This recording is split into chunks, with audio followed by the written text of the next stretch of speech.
আসসালামু আলাইকুম ওরহমতুল্লাহ ইন্নাল হামদুলিল্লাহ ওয়াসসালাতু ওয়াসসালামু আলা আহলিহি ওয়া বাদ।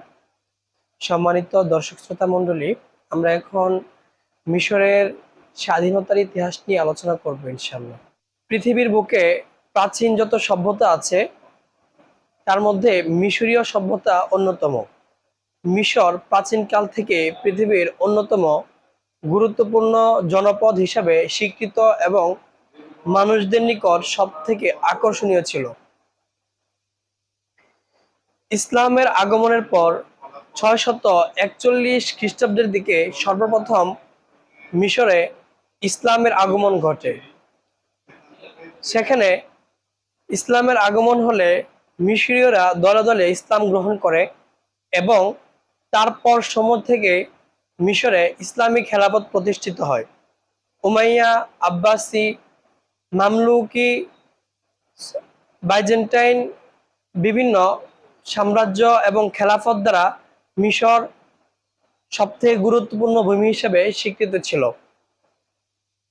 পরবর্তী সময়ে আমরা দেখতে পাই যখন মিশরে ওসমানীয় খেলাফত প্রতিষ্ঠিত ছিল, ওই সময়ে 1798 সালের দিকে নেপোলিয়ন বোনাপার্ট মিশরে ফ্রান্স অভিযান প্রেরণ করে, কিন্তু দুঃখজনকভাবে এই অভিযানে বোনাপার্ট পরাজিত হয়।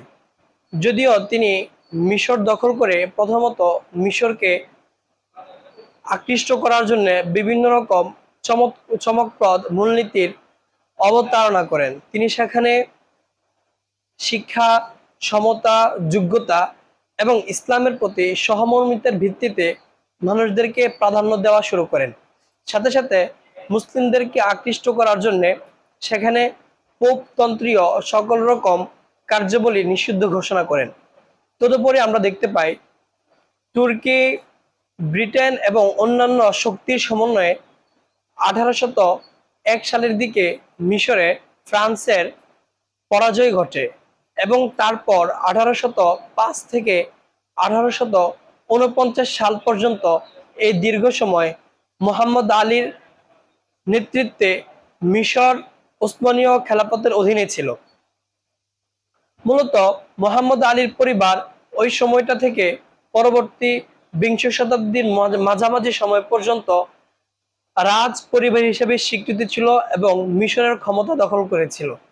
আমরা দেখতে পাই এই মোহাম্মদ আলীর রাজবংশের মধ্য দিয়ে মিশর আধুনিক মিশরে প্রবেশ করে। মিশর বিভিন্নভাবে জাতীয়তা, সম্পদ সংরক্ষণ, তাদের শিক্ষা দীক্ষা, আধুনিক সকল ডিভাইস এবং উন্নতির সাথে সংশ্লিষ্ট হন মিশর এই পরিবারের মধ্য দিয়ে।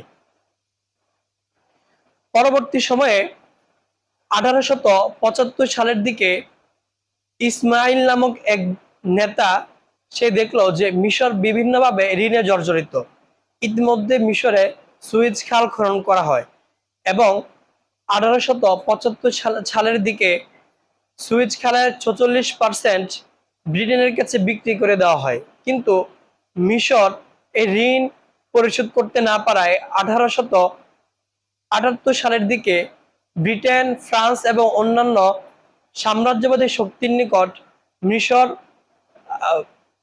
আর্থিকভাবে পরাজয় বরণ করে এবং তার পরবর্তী সময়ে আমরা দেখতে পাই মিশরীয় জনগণ তাদের শাসক একই সাথে সাম্রাজ্যবাদী শক্তির বিরুদ্ধে সোচ্চার হয় এবং তখন থেকে জাতীয়তাবাদী চেতনা তাদের মধ্যে প্রবলভাবে মাথাছাড়া দিয়ে ওঠে।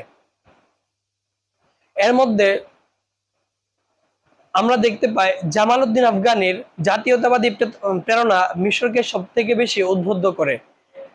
তার এই বিভিন্ন রকম শাগরেদ ও ছাত্রদের মধ্য দিয়ে মিশরের জাতীয়তাবাদী চেতনা উত্থান ঘটে এবং তার এই ধারাবাহিকতায় 1919 সালের মার্চ মাসে পাশার এক তুমুল আরণ সৃষ্টিকারী জাতীয়তাবাদী বক্তব্যের মধ্য দিয়ে মিশরীয়রা জাতীয়তাবাদী আন্দোলনে ব্যাপকভাবে জড়িয়ে যায় এবং তার ধারাবাহিকতায় 1922 সালের ফেব্রুয়ারি মাসে যুক্তরাজ্য মিশরকে স্বাধীন রাষ্ট্র হিসেবে ঘোষণা দিতে বাধ্য হয়। তার পরবর্তী সময়ে 1923 সালে তিনি প্রধানমন্ত্রী নির্বাচিত হন এবং এর মধ্য দিয়ে মূলত এর মধ্য দিয়ে মূলত মিশর স্বাধীনতা অর্জন করে। কিন্তু দুঃখজনকভাবে সত্য হলো, এই স্বাধীনতা ঘোষণা দেওয়ার পরেও মিশর থেকে যুক্তরাজ্যের বিভিন্ন রকম সামরিক, নৌবাহিনী এবং অন্যান্য শক্তি সমূহ স্থানান্তর করা হয়নি, বরঞ্চ 1953 সাল পর্যন্ত সেখানে পরোক্ষভাবে ব্রিটিশ শাসন করতে থাকে। এবং এই সময়ে বিভিন্নভাবে ব্রিটিশ শাসনের বিরুদ্ধে মিশরীয়রা সোচ্চার হয়। এক্ষেত্রে সব থেকে বড় ভূমিকা রাখে ইখওয়ানুল মুসলিমিন।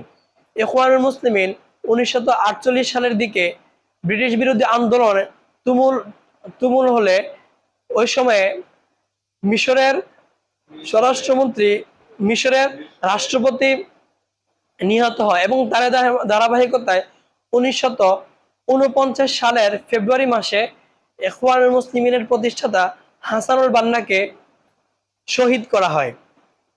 তার পরবর্তী সময়ে 1952 সালে যখন জামাল আব্দুল নাসের ক্ষমতায় আসে, তখন তার বিভিন্ন মন্ত্রী ও উজিররা ব্রিটিশকে পরাজিত করার জন্য বাধ্য করে এবং সেখান থেকে ব্রিটিশ ক্ষমতাকে উচ্ছেদ করে একটি স্বাধীন রাষ্ট্র হিসেবে মিশরকে রূপ দেয়।